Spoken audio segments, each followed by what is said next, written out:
তওবা ও ইস্তেগফার সম্পর্কে। আমাদের কোন তওবাটা কোথায় কাজে লাগবে, কোন ইস্তেগফারটা কোথায় কাজে লাগবে, কোন ইস্তেগফারটা আল্লাহ পাক রব্বুল আলামিনের কাছে গ্রহণযোগ্য, কোন ইস্তেগফারটা আল্লাহ পাক রব্বুল আলামিনের কাছে বর্জনীয়, আমরা আজকে জানবো ইনশাআল্লাহ। আজকে পবিত্র জমাদিউল আউয়াল মাসের দ্বিতীয়তম জুমায় আমরা উপস্থিত হয়েছি।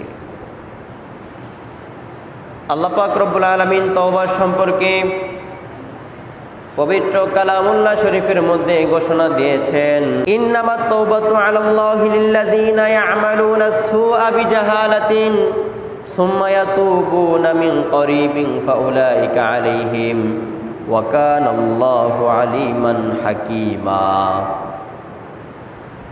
তওবা কত রকমের ইতি আছে, কিন্তু আল্লাহ পাক রব্বুল আলামিনের কাছে ওই তওবাই গ্রহণযোগ্য যেই তওবা করলে আল্লাহ পাক রব্বুল আলামিন রাজি হয়ে যায়, যেই তওবা করলে আমার আল্লাহ পাক রব্বুল আলামিন খুশি হয়ে যায়, সেই তওবাই আল্লাহ পাক রব্বুল আলামিনের কাছে গ্রহণযোগ্য। আল্লাহ পাক বলেন, নিশ্চয় আল্লাহ ওই সকল ব্যক্তির তওবাকে কবুল করেন যারা বারে বারে ভুল করে কিন্তু এমনভাবে ক্ষমা চায়, এমনভাবে মাপ চায়, এমনভাবে ভুলকে স্বীকৃতি দেয়, এমনভাবে ভুলকে স্বীকার করে নেয়, তার চক্ষু দিয়ে অশ্রু ঝরে, সে অশ্রুটা পানির ফুটার মতো জমিনের মধ্যে পড়বে। আল্লাহ পাক রব্বুল আলামিন বলেন, তার তওবাকে আমি আল্লাহ পাক রব্বুল আলামিন কবুল করে নেই। সুবহানাল্লাহ। তার তওবাই কবুল করা হয় যে ব্যক্তি বারে বারে ভুল করে, সেই ভুলটাকে স্বীকার করে, ঠিক কি না? আমরা বারে বারে ভুল করি, আল্লাহর নাফরমানি করি, আবার বারে বারে ক্ষমা চাই, কিন্তু তওবা হচ্ছে দুই প্রকার। একটা হচ্ছে আল্লাহ পাক রব্বুল আলামিনের দরবারে ক্ষমা চাওয়া, মাপ চাওয়া, তওবা কাটা। আর একটা হচ্ছে মানুষের মনের মধ্যে যদি আঘাত দিয়ে থাকি, মানুষের কাছে ক্ষমা চাওয়া, যতক্ষণ পর্যন্ত সেই ভুলের কারণে আমাকে সেই লোকটা ক্ষমা না করবে, স্বয়ং আল্লাহ পাক রব্বুল আলামিন আমাদেরকে ক্ষমা করবে না, ঠিক না? তওবা হচ্ছে দুই প্রকার।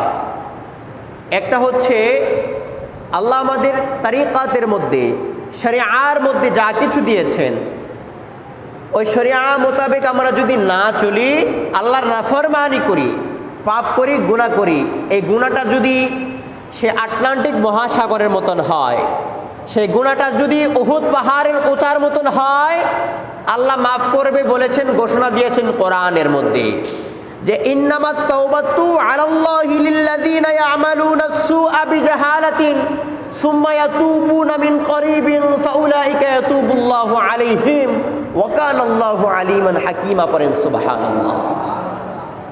আল্লাহ ক্ষমা করে দিবেন, আল্লাহ মাফ করে দিবেন সেই বান্দাদেরকে যেই বান্দারা পাহাড় পরিমাণ গুনাহ করেছে, যেই বান্দারা উহুদ পাহাড় পরিমাণ গুনাহ করেছে, যেই বান্দারা আটলান্টিক মহাসাগরের মতন গুনাহ করেছে, যেই বান্দারা আসমান ছুঁয়ে গিয়েছে গুনাহতে, জমিনের মধ্যে গুনার কারণে পা ফেলতে পারছে না, প্রত্যেকটা অঙ্গ প্রত্যঙ্গ জর্জরিত করে ফেলেছে, জারজারা করে ফেলেছে গুনার জন্য, গুনার কারণে, এমন বান্দা আমাদের সমাজের মধ্যে নাই, ঠিক না?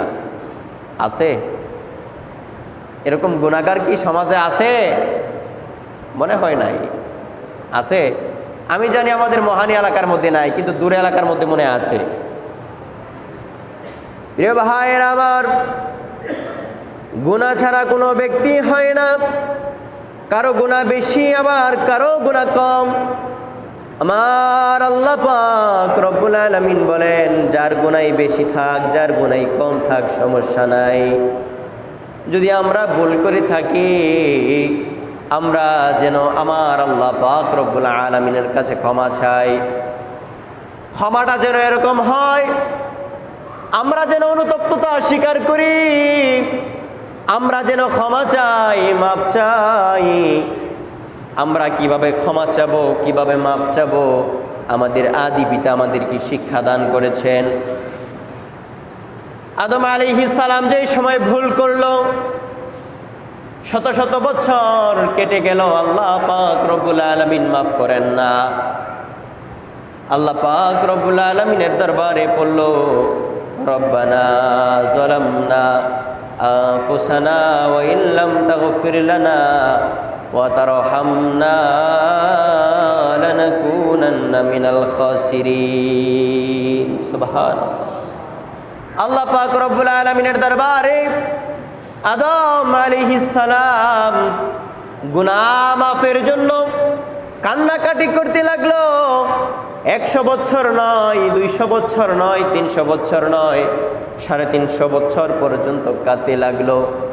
ওই তওবার মতো তওবা যেদিন করেছে, তওবার মতন তওবা যেদিন করেছে, আদম আলাইহিস সালাম রব্বুল আলামিনের দরবারে ক্ষমা ভিক্ষার আরজ করলো, ওগো রব্বুল আলামিন, আমি ভুল করেছি, ক্ষমা করেছি, অপরাধ করেছি, নফসের উপর জুলুম করেছি, আমাকে ক্ষমা করে দাও, আমাকে মাফ করে দাও, আমার ভুল হয়েছে, আমি অনুতপ্ততা স্বীকার করছি। নিমিষেই আমার আল্লাহ পাক রব্বুল আলামিন আদি পিতা আদম আলাইহিস সালামের দোয়াকে কবুল করে তিনাকে মাফ করে দিয়েছে। সুবহানাল্লাহ। তো আমাদের গুনাহ যত বড়ই থাক না কেন, যদি আমরা গুনাহ সম্মুখ মরণের আগ মুহূর্ত পর্যন্ত ক্ষমা চাই, আল্লাহ পাক রব্বুল আলামিন ক্ষমা করবেন, কিন্তু তাদেরকে ক্ষমা করবেন না। আল্লাহ পাক রব্বুল আলামিন ডাক দিয়ে জানায় দেয়, ওয়ালাইসাতিত তাওবাতু লিল্লাযিনা ইয়ামালুনা সাইয়্যাতি হাত্তা ইযা হাদারা আহাদাহুমুল মাউত। প্রিয় হাজিরিন আমার, অনেক ব্যক্তি যেই সময় মৃত্যু শয্যার মধ্যে ঢলে পড়ে, ওই সময় ইমাম সাহেবদেরকে ডাকা হয়, বাড়ির মধ্যে যারা আছে গণ্যমান্য ব্যক্তিবর্গ যারা আছে তাদেরকে ডাকা হয়। কি জন্য ডাকা হয়? যে তাদের হাত ধরে নাকি তওবা কাটবে, ইস্তেগফার করবে, এমন আছে না নাই? আছে। তাদের তওবাকে আল্লাহ পাক রব্বুল আলামিন ক্ষমা করবেন না, তাদের ইস্তেগফারকে মহান রব্বে করিম ক্ষমা করবেন না। যারা মৃত্যু শয্যার মধ্যে ঢলে পড়ে, ওই মৃত্যু শয্যার থেকে মানুষের হাতে তওবা কাটতে চায়, ইমাম সাহেবের কাছে তওবা কাটতে চায়, ইমাম সাহেবের হাত ধরে তওবা কাটতে চায়, না না, আল্লাহ পাক রব্বুল আলামিন বলেন ওই তওবাকে আমার আল্লাহ পাক রব্বুল আলামিন ক্ষমা করবেন না। নাউজুবিল্লাহ। এই জন্য সময় থাকতে তওবা কাটার দরকার আছে না নাই? আর আওয়াজ দিয়ে বলেন, সময় থাকতে তওবা কাটার দরকার আছে না নাই? যত প্রকার গুনাহ আমরা করি না কেন, আল্লাহ পাক রব্বুল আলামিন বসে আছে ক্ষমা করার জন্য। তিনি ক্ষমাশীল, মাফ করে দিবেন, তিনি ক্ষমা করতে ভালোবাসেন। কিন্তু যেই সময় আপনি মরণ শয্যার মধ্যে পড়ে গেলেন, অসুস্থতা অবস্থায় আপনি মরণের মধ্যে ঢলে পড়লেন, ওই মুহূর্তের মধ্যে আপনি যদি 1000 বার তওবা কাটেন, ওই সময় তো তওবার টাইমটা, সময়টা আপনার চলে গিয়েছে। এই জন্য আল্লাহ পাক রব্বুল আলামিন ওই সময়ের ভিতরে আপনার তওবাকে কবুল করবেন না। এই তওবাটা আল্লাহর কাছে গ্রহণযোগ্যতা নয়। তওবা কাটার সময় যেই সময় ছিল, ওই সময় তো আপনি তওবা কাটেন নাই, ওই সময় তো আপনি মসজিদমুখী হন নাই, ওই সময় তো আপনি কোরআনমুখী হন নাই, ওই সময় তো আপনি আল্লাহ পাক রব্বুল আলামিনের কাছে অনুতপ্ততা স্বীকার করেন নাই, ওই সময় তো আল্লাহ পাক রব্বুল আলামিনের দরবারে মাথাটা নত করেন নাই। আপনার তওবা কাটার সময়টা চলে যাওয়ার পর যেই সময় মৃত্যু শয্যায় আপনি ঢলে পড়লেন, ওই সময় 1000 বার তওবা করলেও আমার আল্লাহ পাক রব্বুল আলামিন বিন্দু পরিমাণ ক্ষমা করবেন না। পরে নাউজুবিল্লাহ। আল্লাহ তাআলা আরো বলছেন, ওয়ালাইসাতিত তাওবাতু লিল্লাযিনা ইয়ামালুনা আস-সুআ বিজাহালাতিন সুম্মা ইয়াতুবুনা মিন করিবিন ফাউলাইকা ইয়াতুবুল্লাহু আলাইহিম ওয়া কানাল্লাহু আলিমান হাকীমা ক্বালা ইন্নী তুবতু আনা ওয়ালাল্লাযিনা ইয়ামুতুনা ওয়া হুম কুফার উলাইকা আ'তাদনা লাহুম আযাবান আলীমা। আল্লাহ পাক রব্বুল আলামিন তওবা তো কবুল করবেন না, আবার তাদের জন্য কাল কিয়ামতের হাসরের ময়দানের মধ্যে কঠিন শাস্তির ব্যবস্থা আমার আল্লাহ পাক রব্বুল আলামিন রেখে দিয়েছে। নাউজুবিল্লাহ। চিন্তা করে দেখেছেন, তওবা কাটার সময় যদি তওবা করি আমাদের ফায়দা হচ্ছে, আল্লাহ মাফ করে দিবেন, আল্লাহ আমাদেরকে রহমত স্থলের মধ্যে ছায়া দান করবেন, তিনি রহমত দিয়ে আমাদেরকে আবৃত করবেন, আবরিয়ে নেবেন। যে সময় আপনার হায়াতে জিন্দিগি শেষ হয়ে যায়, কিছু কিছু মানুষ দেখা যায় মরণ শয্যার মধ্যে পড়ে, মরণ শয্যার মধ্যে ঢলে তওবা করতে থাকে, ইস্তেগফার করতে থাকে। ওই সময়কার তওবাটা রব্বুল আলামিনের দরবারে গ্রহণযোগ্যতা পায় না। এই জন্য আল্লাহ পাক রব্বুল আলামিন মাফও করেন না। আল্লাহ রব্বুল আলামিন আবার তার বিরুদ্ধে বলেছেন যে তার বিরুদ্ধে আমি ঘোষণা দিলাম কাল কিয়ামতের হাসরের ময়দানে তার জন্য আমি কঠিন শাস্তির ব্যবস্থা রেখেছি। আওয়াজ দিয়ে বলেন নাউজুবিল্লাহ। এই জন্য প্রিয় হাজিরিন, সময় থাকাকালীন আমাদের তওবা ইস্তেগফার করতে হবে। সময় যদি চলে যায়, হাজারবার রব্বুল আলামিনের দরবারে তওবা করলেও আমার আল্লাহ পাক রব্বুল আলামিন ক্ষমা করবেন না। তওবা সম্পর্কে রাসূলুল্লাহ সাল্লাল্লাহু আলাইহি ওয়াসাল্লাম আমাদেরকে দিক নির্দেশনা দিয়েছেন। ক্বালান নবিয়্যু সাল্লাল্লাহু আলাইহি ওয়াসাল্লাম ইয়া আইয়ুহান নাসু তুবু ইলাল্লাহি ফাইন্নী আতুবু ইলাইহি ফি কুল্লি ইয়াউমিন মিআতা মিররা রাহু তিরমিজি। পড়েন সুবহানাল্লাহ। রাসূল আরবি সাল্লাল্লাহু আলাইহি ওয়াসাল্লাম ডাক দিয়ে জানায় দেয়, তিনার পাক জবানে আমাদেরকে জানায় দেয়। রাসূলুল্লাহ সাল্লাল্লাহু আলাইহি ওয়াসাল্লাম বলেন, প্রতিদিন আমি রাসূলুল্লাহ সাল্লাল্লাহু আলাইহি ওয়াসাল্লাম আল্লাহ পাক রব্বুল আলামিনের দরবারে 100 বার তওবা করি। কয় শতবার? আওয়াজ দিয়ে বলেন, কয় শতবার? রাসূলুল্লাহ সাল্লাল্লাহু আলাইহি ওয়াসাল্লাম আমাদেরকে ঘোষণা দিয়েছেন যে রাসূলুল্লাহ সাল্লাল্লাহু আলাইহি ওয়াসাল্লাম জিনার জন্য আল্লাহ পাক রব্বুল আলামিন জান্নাতই সৃষ্টি করেছেন।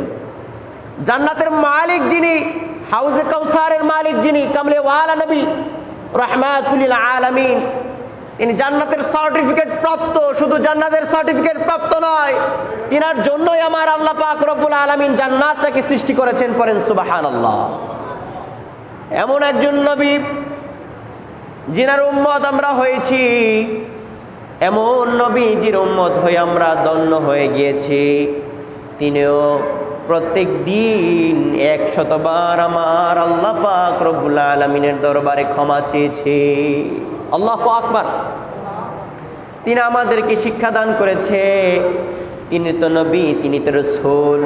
তিনি যদি 100 বার প্রত্যেক দিন তওবা করতে পারে, আমরা তো মনে হয় 1000 কোটি বার তওবা কাটা উচিত, ঠিক না?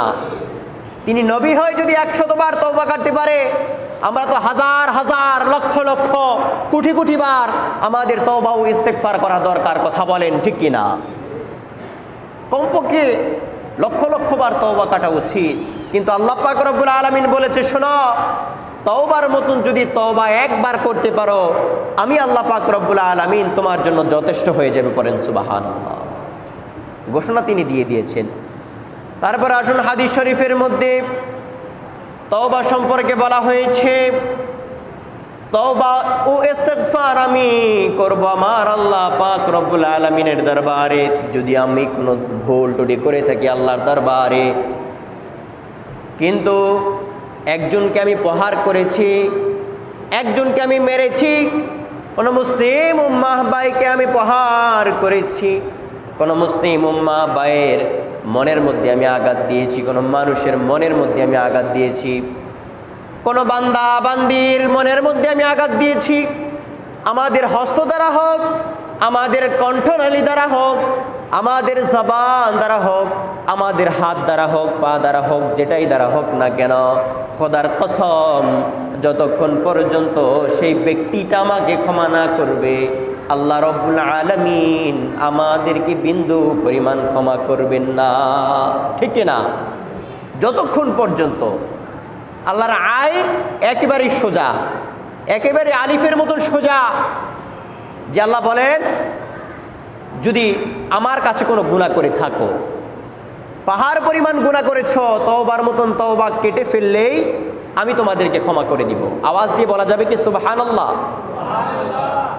কিন্তু যদি মানুষের মনের মধ্যে আমি আঘাত দেই, এই গুনাহ আমি কার কাছে মাফ করব? এটা তো আল্লাহ মাফ করবেন না। করবে?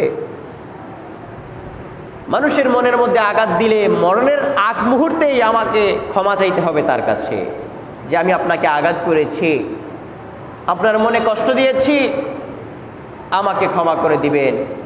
যে সময় মনটা শীতল হয়ে সেই ব্যক্তিটা আপনাকে ক্ষমা করবে, সত্যি সত্যি আল্লাহ পাক রব্বুল আলামিনও আপনাকে ক্ষমা করে দিবেন। পড়েন সুবহানাল্লাহ। আল্লাহ পাক রব্বুল আলামিন ক্ষমাকে ভালোবাসেন, তিনি ক্ষমাশীল, তিনি গফুরুর রহিম, তিনি রহমানুর রহিম, তিনি ক্ষমাশীল, ক্ষমা করতে ভালোবাসেন, মার্জনাকারী মার্জনা করে দেন। তিনিও আমাদেরকে শিক্ষাদান করেছেন, কোনো ব্যক্তি যদি তোমার কাছে ভুল করে, তোমার কাছে বেয়াদবিমূলক আচরণ করে, তুমিও তাদেরকে ক্ষমা করে দাও, কেননা আমি আল্লাহ পাক রব্বুল আলামিন ক্ষমা করতে ভালোবাসি। ক্ষমা করে দিবেন। যার কাছে যত ভুল যেই করুক না কেন, মনের মধ্যে কোনো কিঞ্চিত পরিমাণ কিছুই রাখবেন না। আপনি যদি একজনকে ক্ষমা করতে পারেন, আল্লাহ পাক রব্বুল আলামিন আপনাকে ক্ষমা করে দিবেন। আপনি যদি কাহারও দোষটি গোপন রাখতে পারেন, এমনও দোষ আপনার জীবনে, আপনার লাইফে আপনি করেছেন, যেই দোষটি যদি আমার আল্লাহ পাক রব্বুল আলামিন প্রকাশ করে দেয়, সমাজের মানুষ আপনাকে সমাজ থেকে বিতাড়িত করে দিতে পারে কি পারে না? এই জন্য মানুষের যত প্রকার দোষটি আছে গোপন রাখার চেষ্টা করা। সকল মানুষদেরকে, সকল মুসলিম উম্মাহদেরকে, যারা নবীজির উম্মত, আল্লাহর বান্দা, তারা আপনার কাছে যতই ভুল করুক না কেন, যতই কিছু করুক না কেন, তাকে ক্ষমা করা আপনার জন্য আবশ্যিক। কারণ রাসূলুল্লাহ সাল্লাল্লাহু আলাইহি ওয়াসাল্লাম ক্ষমা করতে ভালোবাসতেন। আমার আল্লাহ পাক রব্বুল আলামিন মার্জনাকারী, তিনি ক্ষমা করতে ভালোবাসেন। আমাদেরকেও বলেছেন তোমরাও ক্ষমা করে দিবা। পড়েন সুবহানাল্লাহ। আল্লাহ রাসূল সাল্লাল্লাহু আলাইহি ওয়াসাল্লাম গুনাহ সম্পর্কে বলছেন, গুনাহ একটি মারাত্মক বিষয়। এই গুনাহটা যদি আমাদের অন্তরের মধ্যে একবার গেঁথে যায়, আমাদের 6টা কলবকে কালো করে ফেলে। যেমনিভাবে কোনো গ্রিলের মধ্যে যেই সময় মরিচা ধরে যায়, ওইটা দেখবেন লাল হয়ে যায়। কোনো লোহার মধ্যে যেমনিভাবে ময়লা ধরে যায়, আস্তে আস্তে ময়লা ধরতে ধরতে ওই লোহাটা যেমনিভাবে মরিচা ধরে যায়, হলুদ হয়ে যায়, লালচে ভাব হয়ে যায়। মানুষ যেই সময় গুনাহ করে, তার কলবের মধ্যে এমন মরিচা পড়ে যায়, কালচে দাগ পড়ে যায়। পড়েন নাউজুবিল্লাহ। আবার যেই সময় মানুষটা তওবা করে, ইস্তেগফার করে, আবার আল্লাহ পাক রব্বুল আলামিনের দরবারে ক্ষমা চায়, আল্লাহ রব্বুল আলামিন সেই সাগরের পানির মতো তার অন্তরটাকে, তার নফসটাকে শীতল করে দেয়। তার অন্তরটার মধ্যে যত প্রকার ময়লা আছে না কেন, কালচে ভাব আছে না কেন, সব কিছু চূর্ণ বিচূর্ণ করে স্বচ্ছ পানির মতো তা ধুয়ে তাকে তা পরিষ্কার করে দেয়। পড়েন সুবহানাল্লাহ। একটা শিশু দুনিয়ার জমিনের মধ্যে আসলে তার যেমন কোনো গুনাহ থাকে না, তওবার মতন তওবা কাটলে আল্লাহ পাক রব্বুল আলামিন শিশুর মতো তার গুনাহকে মাফ করে তাকে মাসুম করে দেয়। সুবহানাল্লাহ। আর যদি তওবা করি, আবার গুনাহ করি, গুনাহ করতে করতে করতে করতে করতে করতে এমন একটা পর্যায়ে চলে যায়, আমাদের মনটা কঠোর হয়ে যায়। ওই সময় শত চেষ্টা করার পরেও চোখ দিয়ে আমাদের অশ্রু ঝরে না, আমাদের মনটা এমন পাথর হয়ে যায়, আমরা নামাজ থেকে বিরত হয়ে যাই, কোরআন থেকে বিরত হয়ে যাই, আল্লাহ পাক রব্বুল আলামিনের দরবার থেকে আমরা বিতাড়িত হয়ে কেমন জানি হয়ে যায়।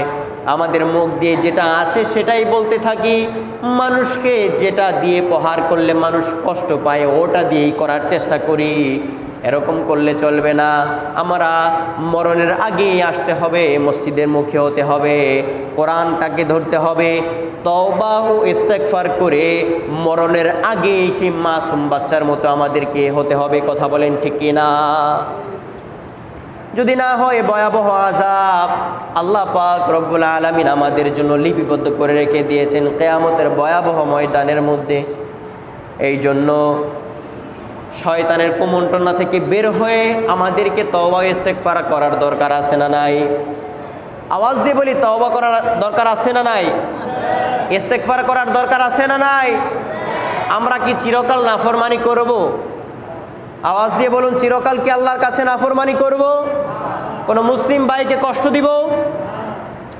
তাহলে মুসলিম হয়ে আমাদের লাভটা কি হলো ভাই? আমাদের হৃদয়টা প্রশান্ত থাকতে হবে, হৃদয়টা নরম থাকতে হবে, নীরবতা অবলম্বন করতে হবে, একে অপরের সাথে ভালো ব্যবহার করতে হবে, আল্লাহ রাব্বুল আলামিনের দরবারে একজন ভালো মানুষ হিসেবে গণ্য হতে হবে, আল্লাহর কাছে একজন ভালো বান্দা হিসেবে গণ্য হতে হবে। যদি হতে পারি, মরণের পরও বলবে না মানুষটা ভালো ছিল, আপনার জন্য দোয়া করবে, কবরের পাশে যাবে। আপনি মানুষকে 1000 কোটি টাকা যদি খাওয়িয়ে ফেলেন, একদিন না একদিন সে আপনার কাছ থেকে সরে যাবে, এটা ভুলে যাবে, এটা মনে থাকার কথা না, মনে রাখবে না। কিন্তু একটি বারের জন্য যদি আপনি তার সাথে ভালো ব্যবহার করেন, সদ আচরণ করেন, তার সাথে মুসাফা করেন, কোলাকুলি করেন, হাসি মুখে কথা বলেন, খোদার কসম মরণের পর আপনাকে স্মরণ রাখবে। কথা বলেন ঠিক কিনা? এই জন্য আমরা ভালো মানুষ হওয়ার চেষ্টা করব, আল্লাহর কাছে তওবা ও ইস্তেগফার করে একটি ভালো মানুষ হব, ভালো বান্দা হয়ে কবরস্থ হওয়ার চেষ্টা করব ইনশাআল্লাহ। আরো আওয়াজ দিয়ে বলি ইনশাআল্লাহ। আল্লাহর কাছে তওবার মতন তওবা কাটতে হবে। আমরা নামাজ পড়ব, হাতটা তোলার মতো তুলতে হবে। আমরা তওবা ইস্তেগফার করব, করার মতন করতে হবে। আমরা দোয়া করি, দেখি কেউ হাত কামড়ায় কি কামড়ায় না, কেউ এদিকে ধরি, কেউ এদিকে, কেমন যেন একটা করি। আল্লাহর কাছে ভিক্ষা চাইবো, আল্লাহর কাছে কিছু চাবো।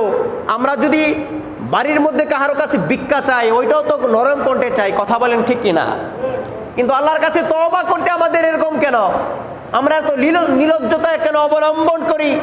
যিনি রব্বে কাবার মালিক, যিনি রব্বে সত্তা, রব্বুল আলামিন, যিনার উপর কিছুই নাই, যিনি রব্বুল আলামিন, কুল হুয়াল্লাহু আহাদ, যিনি একমাত্র, যিনি একক, যিনার কোনো শরিক নাই, যিনার সামনে আমরা দাঁড়াবো, যিনার কাছে আমরা তওবা করব, ইস্তেগফার করব, ওখানে তওবা করার মতোই করতে হবে। কথা বলেন ঠিক কিনা? তাহলেই গ্রহণযোগ্যতা আমাদের জন্য, তাহলে কবুলাত হবে, কবুল আল্লাহ পাক করে নিবে। কিন্তু ওখানেও যদি আমরা বরত্ব প্রকাশ করি, ওখানেও আমরা তওবা ইস্তেগফার করে আমরা কিপটামি করি, তাহলে আল্লাহ পাক রব্বুল আলামিন ক্ষমা করবেন না। কথা বলেন ঠিক কিনা? তখন আপনি মরণ সজ্জায় পড়ে আপনি যদি 1000 বার তওবা করেন, আল্লাহ আমাকে মাফ করে দাও, মাফ করে দাও, না, আপনার দরজা বন্ধ হয়ে গেছে তওবার। কিছু কিছু হায়াতের দরজা আছে, হায়াতের দরজা যে সময় বন্ধ হয়ে যায়, মানুষ তো ওই সময় ইন্তেকাল করে। কথা বলেন ঠিক কিনা? যেই সময় নামাজের দরজা বন্ধ হয়ে যায়, নামাজ মানুষ পড়তে পারে না, অসুস্থ হয়ে যায়, চেষ্টা করলেও পারে না। যে সময় হজের দরজা বন্ধ হয়ে যায়, মানুষ টুন্ডা হয়ে বসে থাকে। সামর্থ্য অনুযায়ী যেই সময় ছিল, সামর্থ্য ছিল যেই সময়, ওই সময় সে হজ করে নাই। কিন্তু যেই সময় সামর্থ্য বন্ধ হয়ে যায়, ওই সময় শত চেষ্টা করার পরেও হজে যাইতে পারে না, কারণ দরজা বন্ধ হয়ে গিয়েছে। এমনিভাবেই তওবার দরজা যেই সময় বন্ধ হয়ে যায়, 1000 চেষ্টা করার পরেও রব্বুল আলামিনের দরবারে তওবা কবুল হবে না। কথা বলেন ঠিক কিনা? সময় থাকাকালীন আমরা যেন সতর্ক হয়ে যাই। আল্লাহ পাক রব্বুল আলামিন আমাদের সঠিক বুঝদান করুক। সকলে বলে আল্লাহুম্মা আমিন। ওয়া আখিরু দাওয়ানা আনিল হামদুলিল্লাহি রাব্বিল